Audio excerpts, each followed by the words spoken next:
एक बार एक नगर में एक मालिन रहती थी। उसके पति का स्वर्गवास हो चुका था। उसका एक 4 साल का पुत्र था। उसकी सास कठोर हृदय की स्त्री थी। वह बहू को बहुत तकलीफ देती थी। एक दिन सास ने बहू और पोते को घर से निकाल दिया। वे दोनों रोते हुए चलते चलते एक जंगल में जा पहुंचे। वहां एक बड़े पेड़ के नीचे बैठ गए। वहां से थोड़ी दूर पर एक गणेश जी का मंदिर था। वहां बहुत लोग गणेश जी के दर्शन करने आते थे। दर्शन करके गणेश जी को प्रसाद चढ़ाते थे। फिर वह प्रसाद सबको बांट देते थे। इस प्रसाद से माँ बेटे का गुजारा होने लगा। दोनों गणेश जी की पूजा पाठ में लग गए।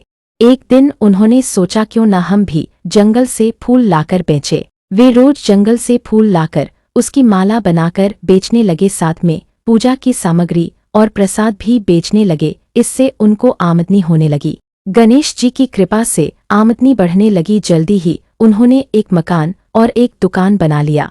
एक राजा की लड़की मंदिर में रोज पूजा करने आती थी। मालिन के बेटे को देखकर राजकुमारी उस पर मोहित हो गई और उससे विवाह करने की सोचने लगी। उसने अपनी भाभी से अपने मन की बात कही। उसने कहा, यह तो मालिन का बेटा है और तुम एक राजा की बेटी हो। यदि तुमने उससे विवाह किया तो तुम्हारी बहुत बेइज्जती होगी। पर राजकुमारी अपनी बात पर अड़ी रही। उसने कहा, मैंने तो प्रतिज्ञा कर ली है कि उसी से विवाह करूंगी। तब भाभी ने घर जाकर सारी बात राजा को बता दी। राजा ने मना नहीं किया और विवाह के लिए तैयार हो गए। उन्होंने बड़े धूमधाम से बेटी का विवाह मालिन के बेटे के साथ कर दिया। मालिन ने सबसे पहले बेटे बहू को गणेश जी के मंदिर में ले जाकर पूजा पाठ करवाया और गणेश जी का आशीर्वाद दिलवाया। इसके बाद पूरे नगर में यह बात फैल गई कि गणेश जी की पूजा करने से सब दुख कष्ट दूर हो जाते हैं। यह बात सुनते ही नगर के सभी लोग मंदिर आने लगे। मालिन और उसके बेटे की बिक्री और बढ़ गई। उधर उसकी सास के बुरे दिन शुरू हो गए। अन्नदाता उससे रूठ गए और वह भूखों मरने लगी। एक दिन वह रोती धोती उसी गणेश जी के मंदिर में आ पहुंची। वहां वह मालिन के बेटे से बोली, मैं भूखी हूँ, मुझे रोटी कपड़ा दे देना, इसके बदले मैं तुम्हारा सारा काम कर दूंगी। लड़के को दया आ गई और उसे काम पर रख लिया। अब तक उसने अपनी दादी को नहीं पहचाना था।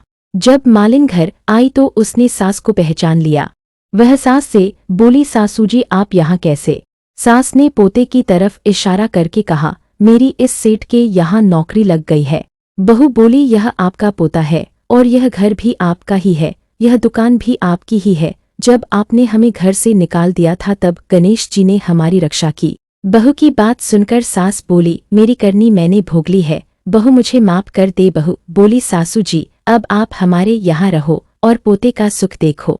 हे गणेश जी महाराज, जैसा सुख आपने मालिन को दिया वैसा ही सुख सबको देना। मित्रों, आपको ये कहानी कैसे लगी कमेंट करके जरूर बताएं।